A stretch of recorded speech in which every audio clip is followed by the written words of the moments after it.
L'avenir de la colonie dépend de vous. Je m'appelle Thierry Jory, je suis intervenu sur la conception des éléments multimédia. Alors sur cette expo dédiée aux vivants, il y en a un peu, il n'y en a que 5, mais il donne une bonne idée de la diversité des projets sur lesquels on intervient habituellement. Je vais donner 2 exemples. Une grande table de jeu multijoueur, une table tactile, qui traite du domaine de la trophalaxie. Alors évidemment, quand on vous demande un scénario de jeu sur la trophalaxie, ça fait un peu peur.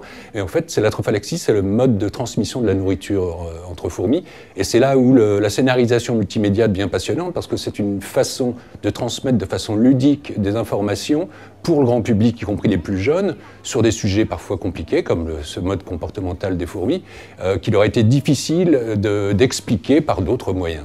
Un autre exemple assez différent, et là vraiment j'ai cru une plaisanterie la première fois qu'on m'a évoqué le projet, il s'agit de suivre 24 heures sur 24 le déplacement de fourmis sur lequel les éleveurs du Palais de la Découverte ont collé des puces électroniques.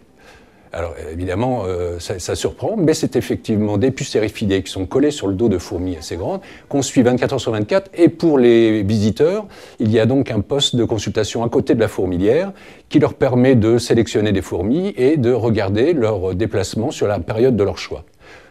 Pour compléter un petit peu ce catalogue, ce panorama, je voudrais parler de la borne Visite Plus, qui est à l'entrée de l'exposition, qui permet aux visiteurs de poser des questions directement à des experts scientifiques.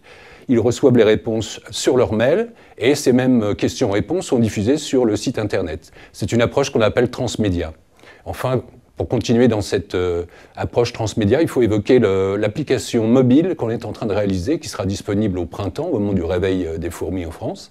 Il y a 200 espèces, donc ça sera une petite appli qui aidera les utilisateurs à essayer d'identifier les fourmis qu'ils pourront rencontrer sur leur chemin.